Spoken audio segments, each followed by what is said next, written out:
Friends, I'm Arul from Throne Academy. நம்ம இன்றைக்கி இந்த வீடியோ பதிவில் அளவைகளில் பரப்பளவில் முக்கோணத்தில் பார்ட் 2 பார்க்க போகிறோம். சரி, அதை பார்ட்டு பார்க்க போகிறோம். சரிங்களா? சரி, ஓகே. முக்கோணத்தில் நம்ம ஆல்ரெடி வந்து செங்கோண முக்கோணம் பார்த்துருவோம். அதில் வந்து ஒரு 9 கணக்கு பார்த்தோம். 9மே ரொம்ப இம்பார்ட்டண்டான சம்ஸ் மட்டும் செலக்டடாக வச்சுருப்பேன். அதை மட்டும் நீங்கள் பண்ணீங்க ஃப்ரீக்வெண்ட்டாக அதில் இருந்தால் கேள்விகள் கேட்குறாங்க. சரிங்களா?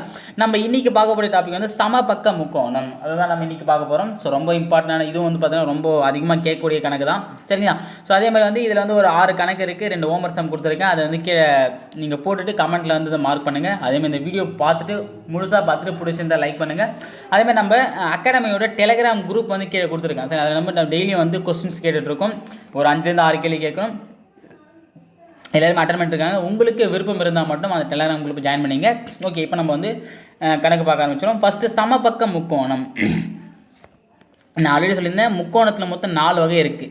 இரு சமபக்கம், அசமபக்கம், சமபக்கம், செங்கோண முக்கோணம். சரிங்களா? அதில் வந்து நம்ம மெயினாக 3 தான் பார்க்க போகிறோம். அதில் வந்து 2வது பார்த்து சமபக்க முக்கோணம். சமபக்க முக்கோணம் சார் என்னென்ன அப்படின்னு பார்த்தீங்கன்னா ஒன்றும் இல்லை, இது கூட இதான் பார்த்தீங்கன்னா ஒரு சமபக்க முக்கோணம். என்ன சார் பார்த்தீங்கன்னா, அதாவது இங்கே 2 மீட்டர் இருந்துச்சுன்னா இங்கேயும் 2 மீட்டர் தான், இங்கேயும் 2 மீட்டர் தான். ஓகே, 4 மீட்டர் இருந்துச்சுன்னா இங்கேயும் 4 தான், இங்கேயும் 4 தான். அதாவது அதனுடைய 3 பக்கங்களும் முக்கோணம் 3 அந்த 3 பக்க அளவுகளும் வந்து சமமாக இருக்கும். அதான் வந்து சமபக்க முக்கோணம் அப்படின்னு சொல்லிட்டு சொல்லுவாங்க. ஓகேவா? இதுக்கான பரப்பளவு ஃபார்முலா என்ன சொல்கிறாங்கன்னா √3/4a². இதான் பார்த்தீங்கன்னா இந்த சமபக்க முக்கோணத்துக்கு உண்டான பரப்பளவு. ஓகேவா? சப்போஸ் சுற்றலாம் என்னென்னா நம்ம ஆல்ரெடி தெரியும். இப்போ நம்ம செவ்வகம் பார்த்து சார் சதுரம் பார்த்துருக்கோம். சதுரத்து 4 பக்கம் சமமாக இருக்குன்னா பார்த்தோம் ஏ ஏ ஏ ஏ 4ஏன்னு பார்த்தோமா. அதை 4 பக்கத்தை வந்து கூட்டினா வரக்கூடியதான் அது சுற்றளவு பார்த்தோம். இங்கே 3 பக்கம் இருக்கிறதுனால இது 3ஏன்னு சொல்கிறாங்க. அது சதுரமும் முக்கோணமும் சேம் தான் சுற்றளவு பொறுத்த வரைக்கும். அதில் 4 பக்கம் இருக்கிறதுனால 4ஏ, இதில் 3 பக்கம் இருக்கிறதுனால 3ஏ அப்படின்னு சொல்லிட்டு அழைக்கிறாங்க. சார் உயரம்னு ஒன்று கொடுத்துருக்கீங்களே, உயரம்னா என்ன சார் அப்படின்னு சொல்லிட்டு பார்த்தீங்கன்னா இது வரைக்கும் பாருங்கள், இதுதான் வந்து உயரம் சொல்லுவாங்க. அதாவது அந்த அடிப்பக்கத்தோட மையத்துலேருந்து அந்த உச்சி அடையக்கூடிய தூரம் தான் இதான் அந்த ஹைட், உயரம் சொல்லுவாங்க. சப்போஸ் அதோடைய பக்கத்தில் கொடுத்துட்டு உயரம் கிடையாதுன்னா அதை நம்ம எப்படி போடலாம் அப்படின்னு தான் நம்ம இதில் பார்க்க போகிறோம். சரி, மொத்தம் அந்த 3 இதில் வந்து கிட்டத்தட்ட ஒரு 6 கணக்குகள் பார்க்கவே ரொம்ப இம்பார்ட்டன்ட் சம்ஸ் தான் நம்ம செலக்டாக எடுத்துருக்கோம். இதுதான் வந்து ஃப்ரீக்வெண்ட்டாக கேட்டிருக்காங்க. இன்றைக்கி இதில் முதல் கணக்கு பார்ப்போம். சமபக்க முக்கோணத்தின் பக்களவு 4 சென்டிமீட்டர் எனில் அதன் பரப்பளவு என்ன? ஓகேவா? என்ன கொடுத்துறாங்க? பக்களவு கொடுத்துறாங்க. நம்மள பரப்பளவு ரொம்ப சிம்பிள் தான். முக்கோணம் பொறுத்த வரைக்குமே இந்த அசமபக்க முக்கோணம் போடும்போது தான் ஒரு சில மிஸ்டேக் வரும், தவிர மற்றபடி மீதி எல்லாமே ஈஸி தான். ஓகேவா? சமபக்க முக்கோணத்தின் பக்களவு 4 சென்டிமீட்டர் எனில் அதன் பரப்பளவு என்ன? ஓகேவா? நமக்கு பரப்பளவு ஃபார்முலா என்னது? √3/4a². ஓகேவா? ஸோ ஏவோட வேல்யூ இங்கே என்ன கொடுத்துருக்காங்க? 4ன்னு கொடுத்துருக்காங்க. அப்போ சப்ஜெக்ட் பண்ணுங்கள். √3/4 × 4 × 4. இந்த ஒரு நாளைக்கு இந்த ஒரு நாள் அடித்தா மீதி என்ன இருக்குது? இங்கே 4 இருக்குது, இங்கே √3 இருக்குது. பிறகு என்ன வரும்? 4√3. இதான் பார்த்தீங்கன்னா அந்த 4 சென்டிமீட்டர் பக்களவுடைய அந்த சமபக்க முக்கோணத்தோட பரப்பளவு. ஓகேவா? சரி, ஓகே. இதுக்கே சுற்றளவு என்ன வரும்? போட்டு பாருங்கள். சுற்றளவு என்ன சொல்லியிருக்கோம்? 3ஏன்னு சொல்லியிருக்கோமா? ஏவோட வேல்யூ 4னா 3ஏனா 3 × 4 போட்டால் வரும் 3னா 12. ஸோ 12 சென்டிமீட்டர்னா அது இதனுடைய சுற்றளவு. அதையும் தெரிஞ்சு வச்சுங்க. அடுத்த கணக்கு, இரண்டாவது கணக்கு.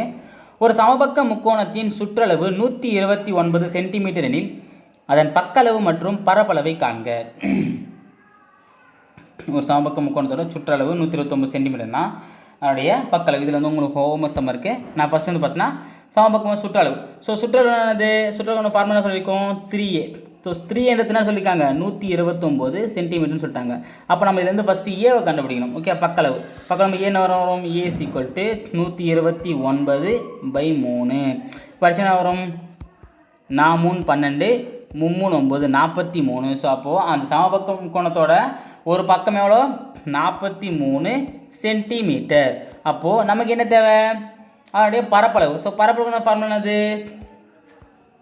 √3/4a² அப்படின்னா √3/4 ×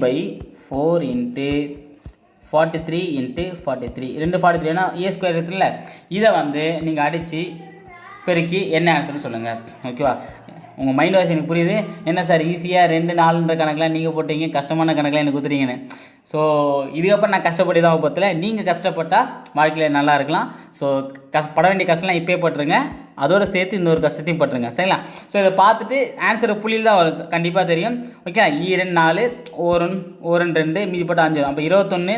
அப்போ 43 × 21.5 போட்டு கூட √3 சேர்த்துங்க, ஆன்சர் வந்துடும். ஓகே, இதை போட்டு கீழே கமெண்ட்ஸில் கட்டாயம் சொல்லணும்.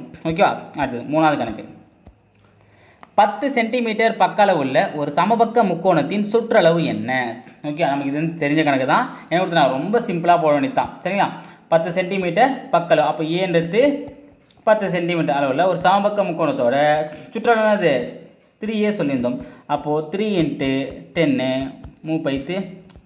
அப்போ 30 சென்டிமீட்டர் அது அந்த சமபக்க முக்கோணத்தோட சுற்றளவு.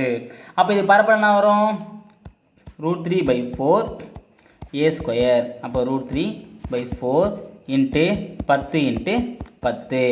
2 4 I2 10, 2 4 I2 10, 5 25, 25 √3. அதான் பார்த்து என்னுடைய பரப்பளவு. நீங்கள் போட்டு பார்த்துங்க. ஓகே, அடுத்தது 4வது கணக்கு. ஒரு சமபக்க முக்கோணத்தின் பரப்பு 24 √3 சதுர சென்டிமீட்டர் எனில் அதன் சுற்றளவு என்ன? இதான் கேட்டுங்க. வந்து ஒரு சமபக்க முக்கோணத்தோட பரப்பளவு வந்து எவ்வளோ இருக்குன்னா 24 √3 ஸ்கொயர் சென்டிமீட்டர் எனில் அதனுடைய சுற்றளவு என்ன கேட்குறாங்க. அப்போ என்ன பண்ணால் அந்த சதுர, அதாவது அந்த ஒரு முக்கோணத்தோட, ஓகே, அந்த முக்கோணத்தோட பரப்பளவு கொடுத்துறாங்க எவ்வளோ? 24 √3. அப்போ அதை வச்சு நான் என்ன பண்ணேன்னா ஃபஸ்ட்டு பக்களவு என்னன்னு சொல்லிட்டு கண்டுபிடிக்கணும். அந்த பக்களவு கண்டுபிடிச்சி என்ன பண்ணணும்? அந்த சதுரத்தோட சுற்றளவு என்னன்னு சொல்ல முடியும். ஓகேவா? அப்போ சதுரத்தின் பரப்பளவு என்ன பண்ணது? அதே தான், √3/4 a² என்ன கொடுத்துருக்காங்க? 24 √3. இப்போ தெரியாத வேலை என்னது? a². தெரிஞ்ச வேலை எனக்கு பார்த்தீங்கன்னா இது எத்தனை ஆட்டோமேட்டிக் என்ன பண்ணுவோம்? நம்ம பண்ணுற அதே வேலை தான், ஒன்றும் இல்லை, அப்படியே உள்ளபடி தான். இந்த 10 முடி எடுத்து போயிட்டு குடோனில் வைப்பாங்க சொல்லி பார்த்தீங்கன்னா, இந்த கலகலப்பு படத்தில் அது பருத்தி முடி கூட அதே மாதிரி தான். இன்ட்டு என்ன வரும்? √3/4 என்ன வரும்? 4/√3 ஆகும். அப்போ 4/√3. இந்த √3 கேன்சல். அப்போது நன்னாங்க 16க்கு 6, ஈனால் 8 8 9 96. அப்போ a² 96. அப்போ ஏன் எத்தனை வரும்? அப்போ ரூட் வேணுமா? 96. 2ஆல் போட்டால் என்ன வரும்? 4 2 8, 8 2 16. திரும்ப 2ஆல் போட்டால் 2 4 4 2 8. திரும்ப 2ஆல் போட்டால் 12. 2ஆல் போட்டால் 6. 2ஆல் போட்டால் 3. இப்போ 2 2க்கு சமம் எடுத்துக்கலாமா? இது 2க்கு ஒரு 2, இந்த 2க்கு ஒரு 2, மீதி எடுத்து ரூட் எடுக்கணுமா? அப்போ மீதி வந்து சேமாக இல்லை, ரெட்டைப்படையாக இல்லை. அப்போ 3 6, ஆல்ரெடி 2 2 √6னா அப்போ 2 4 அப்போ 4 √6. அப்போ ஏவோட வேல்யூ என்ன? √6. சாரி, 4 √6. ஏவோட வேல்யூ என்னது? 4 √6. நம்ம என்ன கண்டுபிடிக்கணும்? இதனுடைய சுற்றளவு என்னன்னு சொல்லிட்டு கண்டுபிடிக்கணும். ஓகேவா? அப்போது பரவல் கண்டுபிடிச்சிடும். 4 பக்கம் கண்டுபிடிச்சிடும். a = 4 √6 கண்டுபிடிச்சிடும். அப்போது சுற்றளவு ஃபார்முலா அது 3a. அப்போது 3 × 4 √6 போட்டால் 3 4 12 √6 முடிஞ்சு போச்சு. அப்போது 12 √6 தானே அது இந்த சமபக்க முக்கோணத்தோட சுற்றளவு. ஓகேவா? அடுத்து 5வது கணக்கு. ஒரு சமபக்க முக்கோணத்தின் பக்கத்தை 20% குறைத்தால் அதன் பரப்பு எத்தனை சதவீதம் குறையும்? ரொம்ப இம்பார்ட்டன்ட் சம் தான். சரிங்களா? என்ன சொல்லலாம்? சமபக்க முக்கோணத்தோட பக்கத்தை வந்து என்ன பண்ணுறாங்க? 20% வந்து டிக்ரீஸ் பண்ணுறாங்க. அப்படிங்கும்போது அதனுடைய பரப்பில் எவ்வளோ % குறைன்றது கேட்டிருக்காங்க. ஓகேவா? இதை நம்ம எப்படி போடலான்னா a √3/4 a² ஒரு முக்கோணம், 2வது முக்கோணம். ஏன்னா இன்க்ரீஸ் ஆகுது டிக்ரீஸ் ஆகுது கொடுத்தா நம்ம என்ன பண்ணோன்னா இந்த மாதிரி வந்து 2 போட்டு வச்சுக்கணும். ஒன்று வந்து நார்மல், அதுக்கப்புறம் டிக்ரீஸ் ஆன பிறகு வரக்கூடியது நார்மல் போட்டு வச்சுக்கணும். ஓகேவா? இப்போ வந்து பார்த்தீங்கன்னா நம்ம இதுமாரி நம்ம ஆல்ரெடி சொல்லியிருக்கோம், ஃபார்முலாஸ் இன்க்ரீஸ் ஆகுது டிக்ரீஸ் ஆகுதுன்னா கான்ஸ்டண்ட்டான வேல்யூ வந்து அப்படியே, அதாவது கன்சிடர் பண்ணக்கூடாது. இப்போ 3/4ன்றது இந்த முதல் முக்கோணத்துக்கும் √3/4 தான், 2வது முக்கோணத்துக்கும் √3/4 தான் வரும். ஓகே? ஏன்னா அந்த ஃபார்முலா இருக்கக்கூடியது, ஃபார்முலா இருக்கக்கூடிய கான்ஸ்டன்ட் நம்பர்ஸை வந்து இந்த மாதிரி இன்க்ரீஸ் ஆகும்போது டிக்ரீஸ் ஆகும்போது யூஸ் பண்ணக்கூடாது. எடுத்துக்காட்டு பைன்னு வரும் பார்த்தீங்களா அது. அப்புறம் வந்து பார்த்தீங்கன்னா கூம்பில் பார்த்தீங்கன்னா 1/3 வரும். அதே மாதிரி என்ன இருக்குது, கோலத்தில் பார்த்தீங்கன்னா 4/3 2/3 வரும். அப்போ அந்த மாதிரி கான்ஸ்டண்ட்டாக வரக்கூடிய வேல்யூஸ்லாம் விட்டுருங்க. மீதி வந்து மாறக்கூடிய சேஞ்சஸ் ஆகக்கூடிய வேல்யூஸ் மட்டும் போடுங்க. இப்போ என்ன சொல்லியிருக்காங்கன்னா ஃபஸ்ட்டு நம்ம ஒரு வேல்யூ வச்சுப்போம். 10னா அப்போ a² என்ன வரும்? 100ஆக மாறிடுமா? பக்களவு 10ன்னும் போது வரக்கூடிய பரப்பளவு 100. சரியா? இப்போ நான் சொல்லியிருக்காங்க பாருங்கள் கணக்கில், பக்கத்தை 20% அதிகரிக்கலாம் குறைக்கிறாங்க. அப்படின்னா 20% குறைக்கிறாங்க. ஸோ 10 ரூபாயில் 20% என்னது நமக்கு ஆல்ரெடி தெரியும். 10ல் 10%னா 1 ரூபா, 20%னா 2 ரூபா. அப்போது 10 ரூபாயில் 2 ரூபா போச்சுன்னா மீதி எவ்வளோ? 8 ரூபா. ஓகேவா? அப்போது ஏன்றது 8 ரூபானா ஏ ஸ்கொயர்ன்றது என்னது? 8 × 8. அப்போ 8 8 64 ரூபா. அப்போ 100 ரூபாயில் 64 ரூபா போச்சுன்னா மீதி எவ்வளோ? 36 ரூபா. அப்போது ஃபஸ்ட்டு இருந்த அதாவது அந்த 20% குறையத்து முன்னாடி எவ்வளோ இருந்திருக்கு? 100 ரூபா இருந்திருக்குது. குறைச்சிட்டோன்னே 64 ரூபா இருந்திருக்கு. அப்போ எவ்வளோ குறைஞ்சிருக்கு? 36% குறைஞ்சிருக்கு. அப்போது அந்த முக்கோணத்தின் பரப்பளவு என்ன சதவீதம் மாறும்? எவ்வளோ சதவீதம்? 36% டிக்ரீஸ், அதாவது குறையும். ஓகேவா? சரி, இதிலே பார்த்தா உங்களுக்கு ஒன்று ஹோம்ஒர்க் தானே. 2வது ஹோம்ஒர்க் தான் கொடுத்துருக்கேன். 2வதா?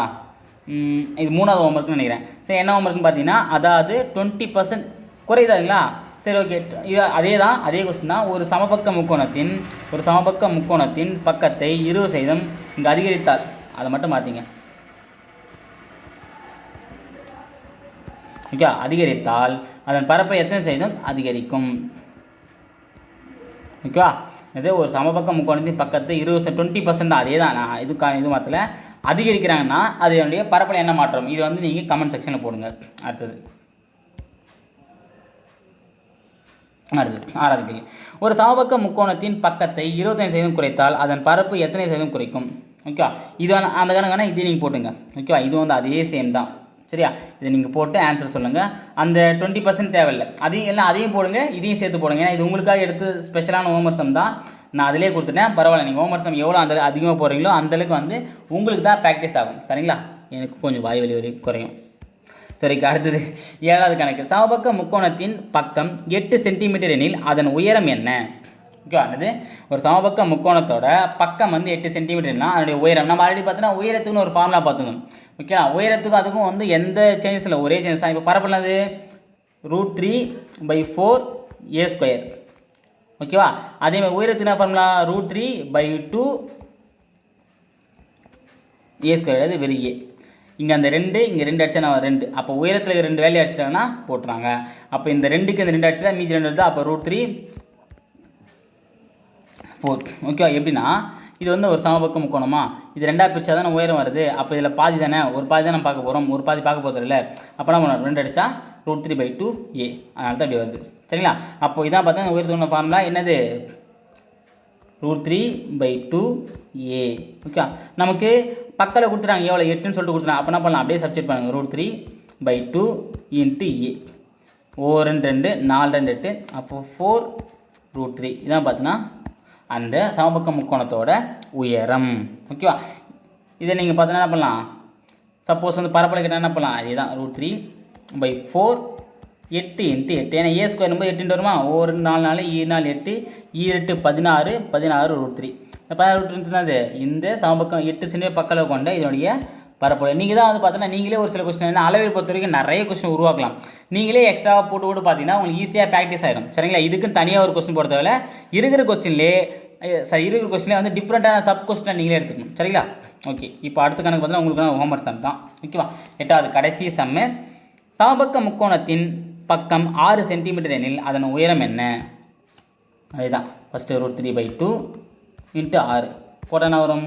ஆன்சர் போட்டு கீழே கமெண்ட் சொல்லுங்கள். மொத்தம் இந்த சீரீஸில் பார்த்தீங்கன்னா மொத்தம் ஒரு 4 ஹோம்ஒர்க் சம் கொடுத்துருக்கேன். 4மே 1 by 1 போடுங்க.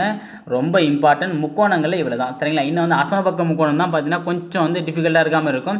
அதே நம்ம அடுத்த வீடியோவில் போட்டுரும், உங்களுக்கு ஈஸியாக புரிஞ்சிடும். சரிங்களா? ஸோ நம்ம அடுத்து வந்து அசமபக்க முக்கோணம் தான் பார்க்க போகிறோம். இது நல்லா பார்த்து தரவு பண்ணி வச்சுங்க. அதுக்கப்புறம் அளவைகளில் வந்து நம்ம ஏரியா தொடர்பான பார்ட் எல்லாமே முடிச்சிடும். சரிங்களா? இதுக்கப்புறம் நம்ம பார்க்கக்கூடிய பார்ட் எல்லாமே பார்த்தீங்கன்னா அதாவது இந்த வால்யூம் அது ரொம்ப பெருசாக இருக்கும், கன அளவு. அது வந்து அந்த மேக்ஸிமம் 3 மேஜர் சைஸ் பார்ப்போம். இது கூம்பு, கோலம், உருளை. அது நம்ம பார்க்க போகிறோம். அது நம்ம அடுத்த இந்த முக்கோணம் முடிச்சிடோடனே அடுத்து நம்ம பார்ப்போம். அதுவரை விழுந்து எடுக்கிறது அருள்ஃபன் துரோன் அகாடமி. தேங்க்யூ.